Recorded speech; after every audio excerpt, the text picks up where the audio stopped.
देशतारिणे जय श्री कृष्ण चैतन्य प्रभु नित्यानंद श्री अद्वैत गदाधर श्रीवासादि गौरभक्तवृंद हरे कृष्ण कृष्ण कृष्ण हरे हरे हरे राम राम राम हरे हरे।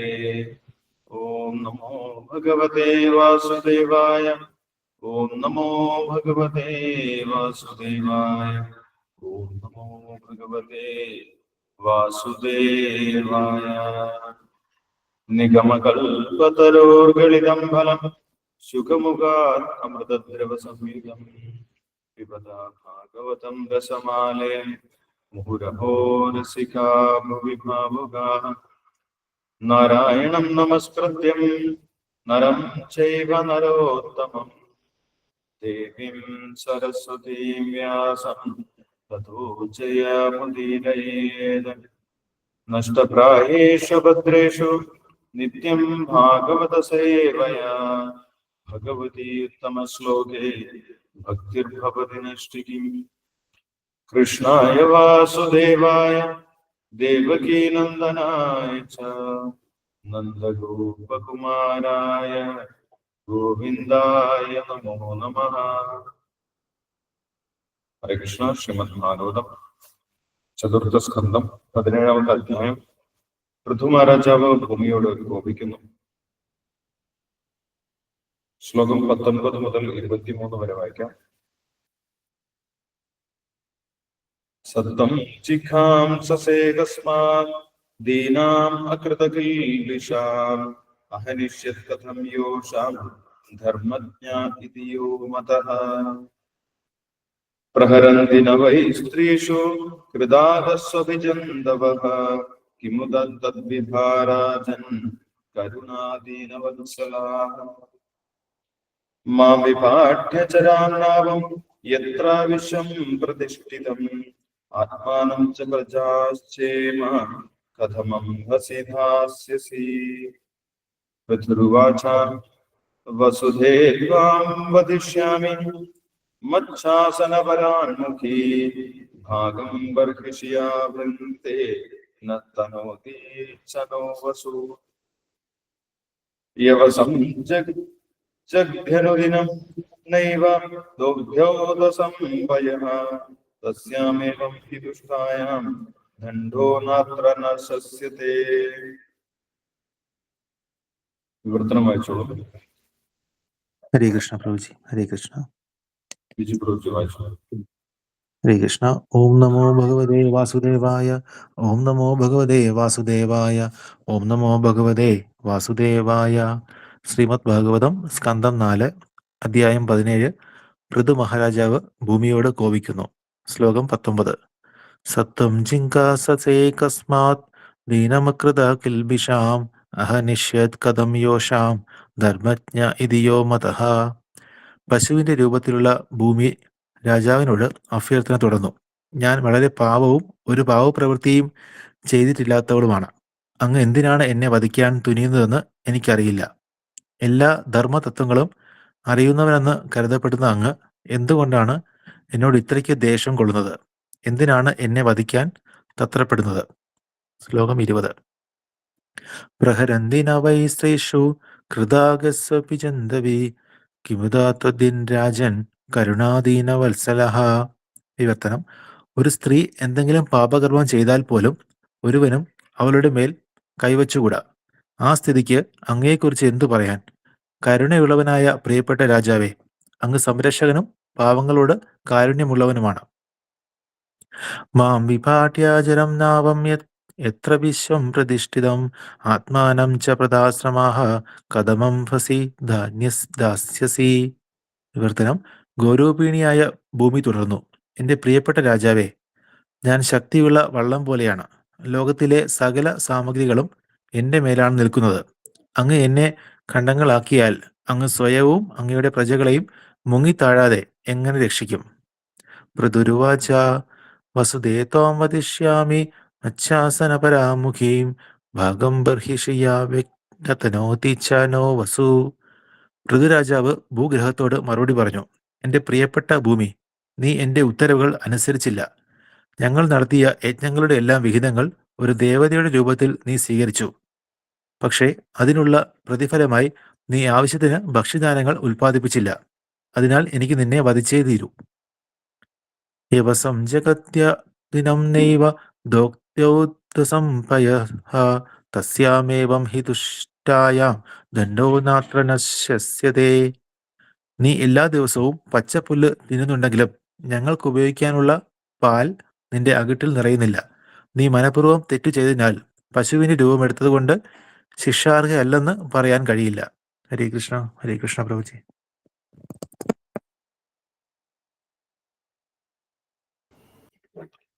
ഹരേ Krishna. Thank you Biju പ്രഭുജി. ഹരേ കൃഷ്ണ. അപ്പോൾ ഇവിടെ പൃഥ്വിരാജാവിന്റെ രാജാഭിഷേകത്തിന് ശേഷം കുറച്ചു കാലം കഴിഞ്ഞ സമയത്ത് ജനങ്ങളെല്ലാം അവിടെ പൃഥ്വിരാജാവിന്റെ മുന്നിൽ പരാതിയുമായിട്ട് വന്നു. അവരെല്ലാം വലിയ ദുരിതത്തിലാണ്, ഞങ്ങളെല്ലാം വലിയ ദുരിതത്തിലാണ്. ഭൂമിയിൽ നിന്ന് ആവശ്യമായിട്ടുള്ള വിഭവങ്ങളൊന്നും ലഭിക്കുന്നില്ല. കൃഷിയിൽ നിന്നും യാതൊന്നും ഉൽപ്പാദിപ്പിക്കാൻ സാധിക്കുന്നില്ല. ജനങ്ങളെല്ലാം പട്ടിണിയിലാണ്. പട്ടിണി കൊണ്ട് ഞങ്ങളുടെ ശരീരം മെലിഞ്ഞ് എല്ലുത്തോലുമായിരിക്കുന്നു. അപ്പോൾ ഇതിന് പരിഹാരം ഉണ്ടാക്കേണ്ടത് അങ്ങയുടെ ചുമതലയാണ്. അങ്ങാണ് ഞങ്ങളെ ഭരിക്കുന്ന രാജാവ്. ഇതിനെന്തെങ്കിലും പരിഹാരം ഉണ്ടാക്കണം, നടപടികൾ എടുക്കണം എന്ന് ജനങ്ങൾ പൃഥ്വിരാജാവിനോട് പറഞ്ഞു. പൃഥ്വിരാജാവ് ചിന്തിച്ചു നോക്കിയ സമയത്ത് അദ്ദേഹത്തിന് മനസ്സിലായി, ഭൂമി ജനങ്ങൾക്ക് ആവശ്യമായിട്ടുള്ള വിഭവങ്ങളൊന്നും നൽകാതെ പിടിച്ചു വച്ചിരിക്കുകയാണ്. ഭൂമിക്കടിയിൽ ജനങ്ങൾക്ക് ആവശ്യമായിട്ടുള്ള എല്ലാ വസ്തുക്കളുമുണ്ട്. ഒരു മനുഷ്യന് ജീവിക്കാൻ ആവശ്യമായിട്ടുള്ള എല്ലാ വസ്തുക്കളും ഭൂമിയിൽ നിന്ന് ലഭിക്കും. അവർക്ക് ഭക്ഷണത്തിന് ആവശ്യമായിട്ടുള്ള വസ്തുക്കൾ, വീട് നിർമ്മിക്കാൻ ആവശ്യമായിട്ടുള്ള വസ്തുക്കൾ, ഇങ്ങനെ ഒരു മനുഷ്യന് ജീവിക്കാൻ ആവശ്യമായിട്ടുള്ള എല്ലാ വിഭവങ്ങളും ഭൂമിക്കടിയിലുണ്ട്. പക്ഷെ ഇപ്പോൾ ഭൂമി അത് പിടിച്ചു വെച്ചിരിക്കുകയാണ്. ഭൂമി അതൊന്നും നൽകുന്നില്ല. ഭൂമി ജനങ്ങൾക്കെതിരെ പ്രവർത്തിക്കുന്നു. ഇത് രാജാവിന് വലിയ കോപമുണ്ടാക്കി. ജനങ്ങളെ സംരക്ഷിക്കേണ്ടത് രാജാവിന്റെ ചുമതലയാണ്. അതുകൊണ്ട് ഭൂമി ദേവിയോട് പൃഥ്വിരാജാവിന് വലിയ കോപമുണ്ടായി. ഭൂമി ദേവിയെ ശിക്ഷിക്കുന്നതിന് വേണ്ടി തന്റെ ശരമെടുത്ത് ഭൂമി ദേവിക്ക് നേരെ എയ്യാൻ മുതിർന്ന സമയത്ത് ഭൂമി ദേവി ഒരു പശുവിന്റെ രൂപം എടുത്തുകൊണ്ട് പൃഥ്വിരാജാവിൽ നിന്ന് ഓടി രക്ഷപ്പെടാൻ ശ്രമിച്ചു എന്ന് നമ്മൾ കഴിഞ്ഞ ദിവസം വായിച്ചു. അപ്പോൾ ഭൂമിദേവി വ്യത്യസ്ത ലോകങ്ങളിലൂടെ സഞ്ചരിച്ചു. ഭൂമിദേവിയും പൃഥ്വിരാജാവും സാധാരണ മനുഷ്യരായിരുന്നില്ല. ഭൂമിദേവി ഈ ഭൂമണ്ഡലത്തിന്റെ മുഴുവൻ അധിപതിയായിട്ടുള്ള ഒരു ദേവതയാണ്. പൃഥ്വിരാജാവ് ഭഗവാന്റെ അവതാരമാണ്. അതുകൊണ്ട് അവർക്ക് ലോകത്തിൽ എവിടെ വേണമെങ്കിലും സഞ്ചരിക്കാം. ഭൂമിദേവി ഇങ്ങനെ ലോകം മുഴുവൻ സഞ്ചരിച്ചു, ഭൂമണ്ഡലത്തിൽ മുഴുവൻ ചുറ്റി സഞ്ചരിച്ചു, ആകാശത്തിലൂടെയും സ്വർഗീയ ലോകങ്ങളിലൂടെയും സഞ്ചരിച്ചു. അങ്ങനെ 14 ലോകങ്ങളിലും പൃഥ്വിരാജാവിനെ ഭയന്ന് ഭൂമിദേവി ഓടി. പക്ഷെ പൃഥ്വിരാജാവിനും എല്ലാ സ്ഥലത്തും ഭൂമിദേവിയെ പിന്തുടരാൻ സാധിക്കുമായിരുന്നു. എവിടെ പോയിട്ടും ഭൂമിദേവിക്ക് രക്ഷ ലഭിച്ചില്ല. ആ സമയത്ത് ഭൂമിദേവി പൃഥ്വിരാജാവിനെ ശരണം പ്രാപിക്കുന്നതിനും പൃഥ്വിരാജാവിനെ അനുനയിപ്പിക്കുന്ന രൂപത്തിൽ സംസാരിക്കുന്നതിനും ആരംഭിച്ചു. കഴിഞ്ഞ ദിവസം നമ്മൾ വായിച്ചിട്ടുണ്ടായിരുന്നു. ഭൂമിദേവി പറയുന്നു, അങ്ങ് ധർമ്മജ്ഞനാണ്, ധർമ്മം എന്താണെന്ന് യഥാർത്ഥ രീതിയിൽ അറിയുന്ന വ്യക്തിയാണ്, അങ്ങ് എല്ലാവർക്കും സംരക്ഷണം നൽകുന്ന വ്യക്തിയുമാണ്. അതുകൊണ്ട് അങ്ങ് എന്നെ ശിക്ഷിക്കരുത്. എല്ലാവരെയും സംരക്ഷിക്കേണ്ട വ്യക്തി എന്നെ ശിക്ഷിക്കാൻ മുതിർന്നു കഴിഞ്ഞാൽ എനിക്ക് യാതൊരു സംരക്ഷണവും ഇല്ലാതാകും. അങ്ങ് രക്ഷിക്കേണ്ടവനാണ് എന്നുള്ള കാര്യം പറഞ്ഞു. അപ്പോൾ ഭൂമി ദേവി വ്യത്യസ്തമായിട്ടുള്ള കാരണങ്ങൾ പറഞ്ഞുകൊണ്ട് താൻ ശിക്ഷാർഹയല്ല, അങ്ങേക്ക് എന്നെ ശിക്ഷിക്കാനുള്ള ഒരു കാരണമില്ല എന്ന് ഭൂമി ദേവി സമർത്ഥിക്കുകയാണ്. വ്യത്യസ്തമായിട്ടുള്ള കാരണങ്ങൾ പറഞ്ഞുകൊണ്ട് ഇവിടെ 19ാമത്തെ ശ്ലോകത്തിൽ പറയുന്നു, സത്തം ജിഗാംസേകസ്മാത് ദീനാം അകൃതകൽവിഷാം അഹനിഷ്യത് കഥാം യോഷാം ധർമ്മജ്ഞ ഇതിയോ മത. ഞാനൊരു തെറ്റും ചെയ്തിട്ടില്ല എന്നാണ് ഭൂമി ദേവി പറയുന്നത്. അകൃതകൽവിഷാം, ഞാൻ ഒരു പാപവും ചെയ്തിട്ടില്ല. ഒരു തെറ്റും ചെയ്യാത്തവളെ ശിക്ഷിക്കാൻ പാടില്ല. തെറ്റ് ചെയ്യാത്തവരെ ശിക്ഷിക്കാനുള്ള നിയമമില്ല. തെറ്റ് ചെയ്യുന്നവരെയാണ് ശിക്ഷിക്കേണ്ടത്. അപ്പൊ ഞാൻ എന്താണ്? ഞാൻ അകൃത കിൽബിഷാണ്. ഞാൻ ഒരു തെറ്റും ചെയ്തിട്ടില്ല. പിന്നെ എന്തിനാണ് അങ്ങനെ ശിക്ഷിക്കുന്നത്? മാത്രമല്ല ഞാൻ ദീന, ഞാനൊരു പാവമാണ്, ഞാനൊരു സാധുവാണ്. സാധുക്കളെ സംരക്ഷിക്കുകയാണ് വേണ്ടത്, ശിക്ഷിക്കുകയല്ല വേണ്ടത് എന്നുള്ള കാര്യം ഭൂമിദേവി പറയുന്നു. മാത്രമല്ല മറ്റൊരു കാര്യം പറയുന്നത് അഹനിഷ്യത് കഥം യോഷ, ഞാനൊരു സ്ത്രീയാണ്. ഇപ്പൊ ഭൂമിദേവി വ്യത്യസ്തമായിട്ടുള്ള പോയിന്റുകൾ പൃഥു മഹാരാജാവിനെ പറയുകയാണ്. എന്തുകൊണ്ട് എന്നെ ശിക്ഷിക്കരുത് എന്നുള്ള കാര്യം പറയുന്നു. ഒന്ന്, ഞാൻ ഒരു സാധുവാണ്, തെറ്റുകൾ ചെയ്യാത്ത വ്യക്തിയാണ്. അകൃത കിൽബിഷാണ്, തെറ്റുകൾ ചെയ്യാത്ത വ്യക്തിയാണ്. അഹനിഷ്യത് കഥം യോഷാം, ഞാൻ ഒരു സ്ത്രീയാണ്. സ്ത്രീകളെ ശിക്ഷിക്കാനുള്ള വകുപ്പ് രാജ്യത്തില്ല. അങ്ങ് ധർമ്മജ്ഞനാണ്. യോഷാം ധർമ്മജ്ഞ ഇതിയോ മതം, ധാർമ്മികമായിട്ടുള്ള നിയമങ്ങളെ കുറിച്ച് അങ്ങേക്ക് വ്യക്തമായിട്ടുള്ള അറിവുണ്ട്. അങ്ങനെയുള്ള അങ്ങ് എങ്ങനെയാണ് സ്ത്രീ ആയിട്ടുള്ള എന്നെ ശിക്ഷിക്കുന്നത് എന്നാണ് ഭൂമിദേവി ചോദിക്കുന്നത്. പ്രഹരന്തിന വൈ സ്ത്രീഷു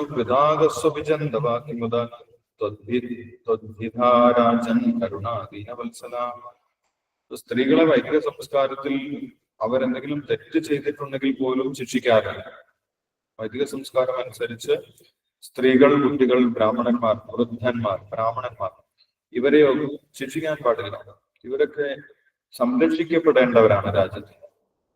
രാജ്യത്തിൽ പ്രത്യേകം കരുതലോടുകൂടി സംരക്ഷിക്കപ്പെടേണ്ടവരാണ് സ്ത്രീകളും, കുട്ടികളും, വൃദ്ധന്മാരും, ബ്രാഹ്മണരും, പശുക്കളും. അപ്പോൾ ഞാനിപ്പോൾ പശുവുമാണ്, അതേപോലെ സ്ത്രീയുമാണ്. അതുകൊണ്ട് അങ്ങ് ഒരിക്കലും എന്നെ ശിക്ഷിക്കരുത്. സ്ത്രീകൾ തെറ്റ് ചെയ്താലും പോലും വൈദിക നിയമത്തിൽ ശിക്ഷിക്കരുത് എന്നാണ് പറയുന്നത്. പ്രഹരന്തിന വൈ സ്ത്രീഷു, സ്ത്രീകളെ തെറ്റ് ചെയ്താൽ പോലും അവരോട് ക്ഷമിക്കുകയാണ് വേണ്ടത്, അവരെ ശിക്ഷിക്കാൻ പാടില്ല. പക്ഷെ ഇപ്പോഴെന്താണ്? അങ്ങ് സ്ത്രീയായിട്ടുള്ള എന്നെ, തെറ്റ് ചെയ്യാത്ത സ്ത്രീയായിട്ടുള്ള എന്നെ ശിക്ഷിക്കാൻ ഒരുപ്പെടുത്തും. അതെങ്ങനെയാണ് ശരിയാവുന്നത് എന്ന് ഭൂമിദേവി ചോദിച്ചു.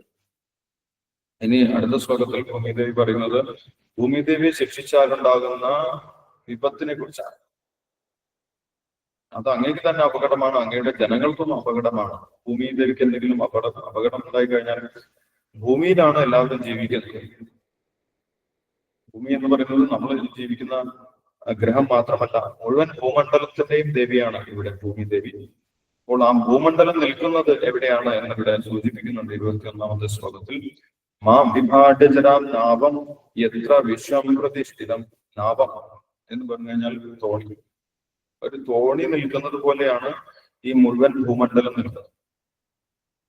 തോണി എവിടെയാണ് നിൽക്കുന്നത്? തോണി ജലത്തിലാണ് നിൽക്കുന്നത്.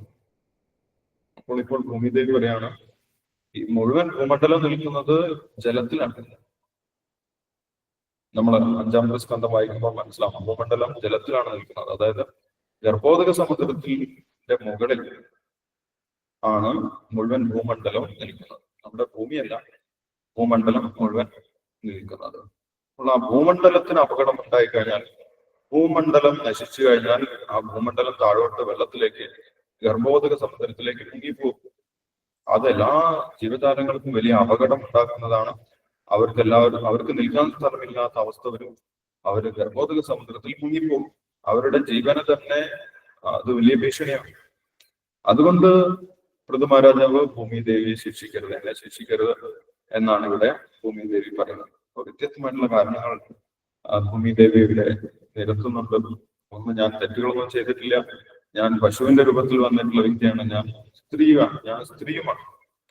സ്ത്രീകളെ ശിക്ഷിക്കാൻ ങ്ങളുടെ ധർമ്മത്തിൽ വകുപ്പില്ല. മാത്രമല്ല ഭൂമിദേവിക്ക് എന്തെങ്കിലും അപകടം പറ്റിക്കഴിഞ്ഞാൽ, ഭൂമണ്ഡലത്തിന് എന്തെങ്കിലും അപകടം പറ്റിക്കഴിഞ്ഞാൽ അത് മുഴുവൻ ജനങ്ങൾക്കും അപകടമാണ്. എന്നെ ഖണ്ഡങ്ങളാക്കി കഴിഞ്ഞാൽ അങ്ങയുടെ പ്രജകൾ മുഴുവൻ വെള്ളത്തിൽ മുങ്ങിപ്പോകും എന്നുള്ള കാര്യം ഭൂമിദേവി ഇവിടെ പറയാം. പൃഥു മഹാരാജാവ് ഇതിന് മറുപടിയായിട്ട് പറയുകയാണ്, എന്തുകൊണ്ട് എന്നെ ശിക്ഷിക്കാൻ ഞാൻ ഒരുപെട്ടു, നീ എന്തുകൊണ്ട് ശിക്ഷാർഹയാണ് എന്നുള്ള കാര്യം അടുത്ത ശ്ലോകങ്ങളിൽ 22-ാമത്തെ ശ്ലോകം മുതൽ പൃഥു മഹാരാജാവ് പറയുന്നുണ്ട്. വസുധേ ത്വാം വദിഷ്യാമി മഞ്ഛാസനപരാമുഖി ആഗം പർഹിഷ്യാവന്തേ നത്തനോ വിഞ്ചനോ വസു. അപ്പോൾ നീ ചെയ്തിട്ടുള്ളത് രാജ്യത്തിന് വിപരീതമായിട്ട് പ്രവർത്തിച്ചു, എന്റെ ആജ്ഞകൾക്ക് വിപരീതമായിട്ട് പ്രവർത്തിച്ചു, അല്ലെങ്കിൽ എന്റെ ഇച്ഛയ്ക്ക് വിപരീതമായിട്ട് പ്രവർത്തിച്ചു.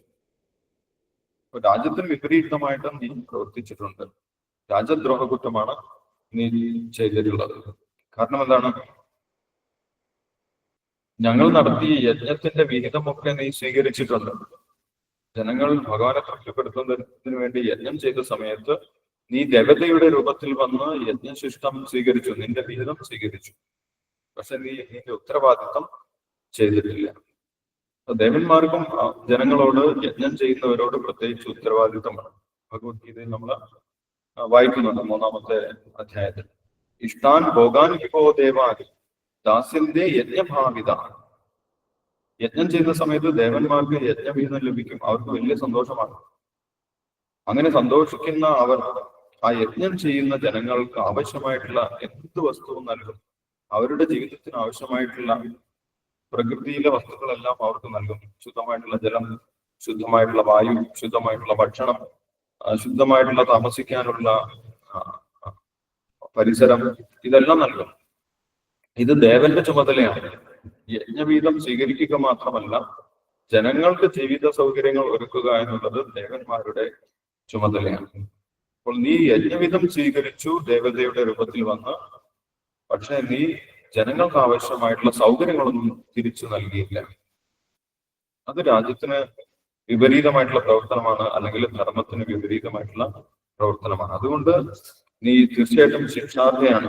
അതുകൊണ്ട് ഞാൻ നിന്നെ ശിക്ഷിക്കാൻ പോവുകയാണ് എന്ന് പറഞ്ഞു. നീ ഈ രാജ്യത്തു നിന്നും പശുവിന്റെ രൂപത്തിൽ എന്ത് ചെയ്യുന്നുണ്ട്? പച്ചപ്പുല്ല് കഴിക്കുന്നുണ്ട്, പുല്ലെല്ലാം കഴിക്കുന്നുണ്ട്. പക്ഷെ പുല്ല് കഴിക്കുക മാത്രമല്ല നിന്റെ ജോലി. നിന്റെ അകട്ടിലുള്ള പാല് ജനങ്ങൾക്ക് കൊടുക്കുന്നത് നിന്റെ ഉത്തരവാദിത്തമാണ്. അപ്പൊ പശുവിന്റെ പാല് മനുഷ്യർക്കും ഉപയോഗിക്കാൻ ഉള്ളതാണ് എന്നിവിടെ ഭാഗവതത്തിൽ വിശദീകരിക്കുന്നത്. അല്ലെ, നിനക്ക് 4 അകിടുകളുണ്ട്. പശുവിന് ഒരു കുട്ടിയാണ് ഉള്ളതെങ്കിൽ 4 അകിടുകളുണ്ട്. 2 അകിടിലെ പാല് കുട്ടിക്കുള്ളതും ബാക്കി 2 അകിടിലെ പാല് മനുഷ്യർക്കുള്ളതാണ്. പശുവിനെ സംരക്ഷിക്കുന്ന മനുഷ്യർക്കുള്ളതാണ്. അപ്പൊ നീ അവർക്ക് ആവശ്യമായിട്ടുള്ള പാല് നൽകുകയും ചെയ്തിട്ടില്ല.